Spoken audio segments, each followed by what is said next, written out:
It's cliche to say that we hate our boss, but is it really true? Well, a recent 2018 study found that 75% of Americans say the worst aspect of their job is their boss. Nobel laureate Daniel Kahneman found that interacting with our bosses was our second least favourite activity of the day, only behind commuting. Researchers at the University of Warwick asked employees, how much do you need to be paid to put up with a bad boss? Respondents didn't ask for a 5% or a 10% increase, they said they wanted to be paid 150% more. In this episode of Nudge, I chat to best-selling author and award-winning podcaster, Bruce Daisley. In his book, Joy of Work, Bruce explains that most of us don't like our boss, but that shouldn't be a surprise. Higher education courses on modern management have taught many bosses out-of-date practices, and recent analysis of the modern workplace finds that good management isn't really what we thought. To kick off, I'll hand over to Bruce, who highlights one of the small but damaging things most modern-day bosses do. Firstly, it's worth starting by saying that I think work creates such a sense of guilt on us, it creates such pressure on us, that quite often people find themselves doing things and they don't have bad intention. No one intends to make other people's, very few of us intend to make other people's lives hard and miserable. But some of the actions we take can have that consequence, not by design, but by accident. And one of those things is weekend emailing. So if you ask someone who emails at the weekend, they'll normally say something to you like, look, don't read this at the weekend, guys, read on Monday. Or they'll say, you don't need to read this now. But what you find is that the evidence suggests that when bosses email, or anyone emails at the weekend, for every hour that the boss spends emailing, it creates 15 minutes work on average for everyone who receives that email. So, if I email a team of 20 people, then effectively I've created 5 hours work for distributed across that team. It's a viral creation of work for the people. Now, I'm sure the boss, and I've chatted to lots of bosses who email at the weekend, and they normally say, I was just clearing my inbox. But it's the difference between message sent and message received. Message sent, I was just clearing my inbox. Message received is, oh, I'm working right now. I think you should be working right now. Whether it's intended or not, it has that impact. Bruce is citing a study by Microsoft which found that a boss emailing out of hours virally spreads work throughout the business. But as Bruce says, this raises a problem. One of the best indicators of what makes a good boss, according to hundreds of studies with employees, is the speed in which they respond to email. The faster the response, the better. So how do you keep your employees happy? Well, Bruce suggests setting clear boundaries with your teams. Stating that you'll try to respond to all of your emails within the workday and that you won't ever email your employees out of hours or at the weekends is fair because it creates trust. And unsurprisingly, research at Sheffield University found that companies that have higher levels of trust in their managers achieve better results than those that don't. So we had a situation in the team that I ran where people were quitting with no job to go to, and we would ask them, what's the reason why you're going? And they would often say, I just feel completely spent. I feel done in. I feel like I've got nowhere I can go. I feel completely lacking in energy. And the question we had to ask ourselves was that a reflection of the way we were working? And of course it was.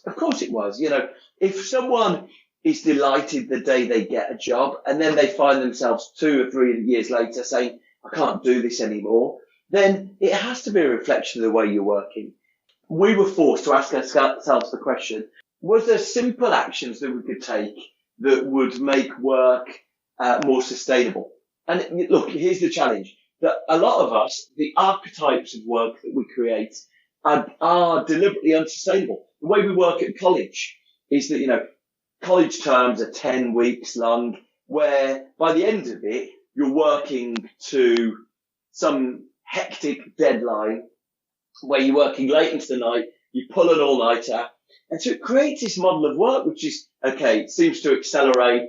it seems to, get incredibly intense at the end. But what we delete from that story when we bring it to the world of modern work is that we delete the fact that the next day we slept all day and then we had, the most bountiful holidays that any of us will experience in our lives. We delete all of that from the memory. So we tell ourselves, if we need to pull an all-nighter, we'll pull an all-nighter. And I recognise that most of us don't do that, but we certainly might find ourselves working hard and furiously when we're on deadline. So I think, that's the critical thing. Trying to get a sense of balance is really important for us to change the experience of work. And one of the ways that we do that is, to try and say there's no incentive for emailing at the weekend. Working on the weekend obviously doesn't help, but it's also not the only commonplace mistake made by modern managers. In Joy of Work, Bruce talks about managers that create a culture that encourages people to burn out because of how they praise or criticise their team. So many managers will praise an employee for staying late and getting a project done, while others might joke when someone leaves the office early or state, "Where is everybody?" when the office might look empty. While it might feel normal to praise employees for visually sitting at their desk and getting something done, it pushes this idea that time spent at desk equals output, rather than measuring employees based on their actual performance. The worker who leaves on time might be far more efficient than the one who stays late, and the employee that arrives at 10 a.m. after dropping off his kids might have got a few hours of work done earlier that morning. Publicly shaming or praising this behaviour only worsens the burnout problem. Another common managerial tactic to improve performance is bonuses, financial incentives, and commission. While managerial textbooks might praise this approach, there's a wealth of evidence that suggests it doesn't work. The latest example comes from the London School of Economics, where scholars looked at 51 studies on pay-for-performance schemes. Their paper stated that financial incentives actually reduce motivation, diminish the amount of fairness and other social norms employees comply to, and actually result in a negative impact on overall performance for that employee. Bruce also highlighted a revealing study in his book.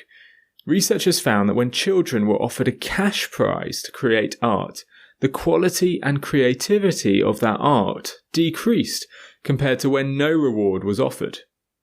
Let's move on to one of the most crucial and important activities a manager does. It's not one-to-ones, it's not performance reviews, but actually onboarding new starters. This is one of the critical lessons, I think, fixing work, is that we sometimes can find ourselves daunted with how can I improve my team? How can I improve my work? Maybe I'm not the boss. Very determinedly, this book wasn't for someone who was the boss, but more for someone who was an active participant in a team. And so I wanted to create a little things that can make work 5% better. And one of the things that we can learn from is the power of inductions. There was some wonderful work done by an incredible luminary called Dan Cable. He did work which was looking at the way that people were onboarded into companies.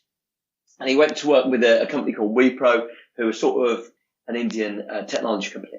He started messing with their induction process. So what would happen if we changed the induction process? So they gave half of the group an exercise, which was, they said to them, we want you to, in your group of new starters, we want you to talk about this question. What was the time in your job where you were acting in the way you were born to act? When have you been successful acting in the way you were born to act? And share that amongst your new starters. And what they discovered was that merely that invitation to invite people to chat amongst themselves and to talk about when they were successful or not seemed to make people feel unburdened and unencumbered by some of the sort of quirks and the sort of hidden secrets that we maybe don't reveal when we first start somewhere. And what they found was that full year retention of these people, it was a relatively high turnover environment, was 50% higher. But also, I think most interestingly, their customer satisfaction was significantly higher. I think it was about 20% higher. It was a score of 73 and the average for the workplace was 61.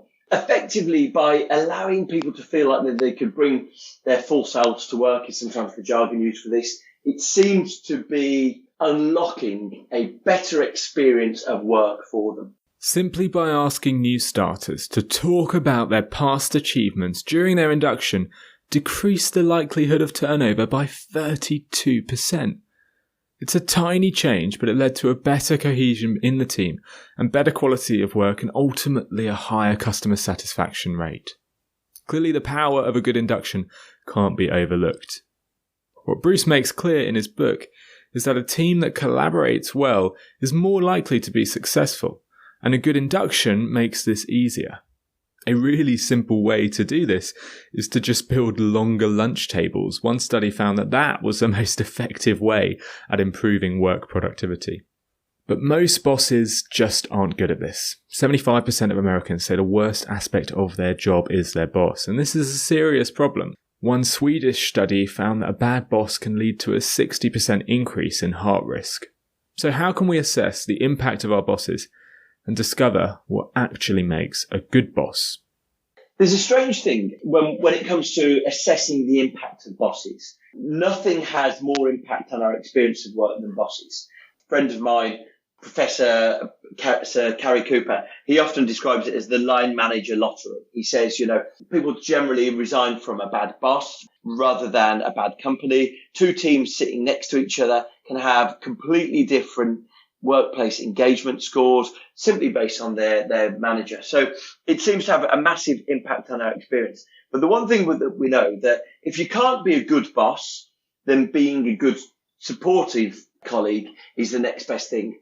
And the power of praise is remarkable. In fact, when we look at bosses who see themselves as Simon Cowell style figures, sort of critical and analytical, they seem to produce much less impact in lifting their team's results upwards than people who just act as a selective cheerleader, calling things out when things go wrong. In fact, this doesn't just extend to work. This extends to personal relationships. People generally feel happier about their relationship when they feel their partner loves them, admires them, supports them. It's more than anything. It's that sense of belongingness, I think. Human beings are sort of atavistically programmed to hate rejection, and anything that redoubles our sense of feeling wanted, belonging, seems in the very least to be helpful. So I think this is it. It's an important reminder to bosses. We might see avenues to be critical. I think we just need to be really clear about when to be critical and how we can get the most out of that. If you can't necessarily be the best manager, be the biggest supporter seems to be a lesson. Research consistently shows that praise improves performance.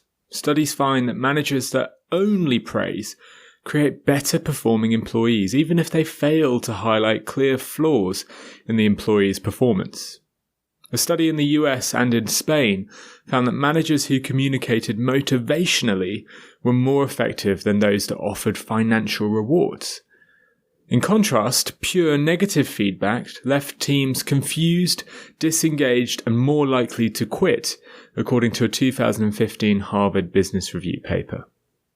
Praise is even more valuable when it comes from somebody who knows what they're talking about. Another HBR study found this time in 2018 that technical experts who have worked their way up through the ranks and showed themselves to be competent in the employees' roles were strong predictors of high employee job satisfaction. We like those who have done it before.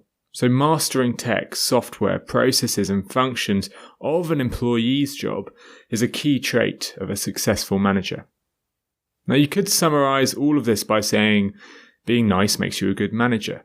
I think it's more nuanced than that, but the research shows that plain and simple nice gestures greatly improve performance. For example, doctors who receive a bag of sweets from their patients are remarkably better at coming up with creative solutions to a problem. But we all know that some negative feedback is necessary. We can't blindly praise an employee if they're doing something blatantly wrong. So what do? How do we offer feedback in a way that's constructive? Ed Catmull, former president of Pixar, offers an interesting solution. In his book, Creativity Inc., he explains the key to Pixar's success were their brain trust meetings. In these meetings, senior execs would listen to pitches, read scripts, and watch early drafts of the latest Pixar production. The crucial rule in this meeting was that execs could highlight problems, but could not suggest improvements. Doing so would undermine the creator. It's easy to suggest something different, but Pixar knew they were better off letting their experts come up with a solution. By not offering their point of view, they knew the expert would be free to think about the problem creatively and come up with a better solution. But while we're on the subject of group collaboration, why don't we talk about one of the most common group exercises in the workplace, the brainstorm. Here's Bruce talking about why brainstorming might not be the smartest approach to collective thinking. If we find ourselves doing a group brainstorm, what tends to happen is that it becomes a projection, a reflection of the dynamics, the power dynamics in a room. And one of the best things we can actually do, we precede the team brainstorm with individual moments of reflection where those amongst us find ourselves thinking of ideas and then casting those ideas onto the wall collectively afterwards. And I think just understanding how these processes work helps us get more out of moments where we are looking to be collectively intelligent. I think the secret superpower of human beings is that we do have a collective intelligence. When we look at ourselves versus our predecessor apes, one thing that seems to be our superpower is that we're able to combine the ideas of those around us with our own insight. And it's that combination of ideas that seems to propel us to greater levels of understanding. And so understanding how best to first gather our own ideas and then expose them to the group seems to be the best way to take advantage of our sum total of knowledge. Encouraging team members to come up with their own ideas, personally or in small groups, is much more effective than asking a large group to brainstorm. A 2012 study in The New Yorker found that this approach, compared to the traditional brainstorm model, doubled creativity and effective suggestions. When it comes to management, there's far more to cover, but unfortunately that's all we have time for today. I'd like to give Bruce a massive thank you. He was brilliant to chat to, and I wasn't surprised at all because his book and podcast are brilliant listens, and they're vital resources actually for anybody who works in the modern workplace. If you'd like to grab a copy of his book, click the link in the show notes. It's currently under $10 on Amazon, which is an absolute steal. And you can also check out his podcast, Eat, Sleep, Work, Repeat, by clicking the link in the show notes. There's an epic episode with Liverpool manager Jurgen Klopp, who explains the tactics he used to create a winning culture at the club. Thanks for listening to this episode of Nudge. If you enjoyed it, please leave us a review on Apple Podcasts. I'll be back in 2 weeks with another episode. Cheers.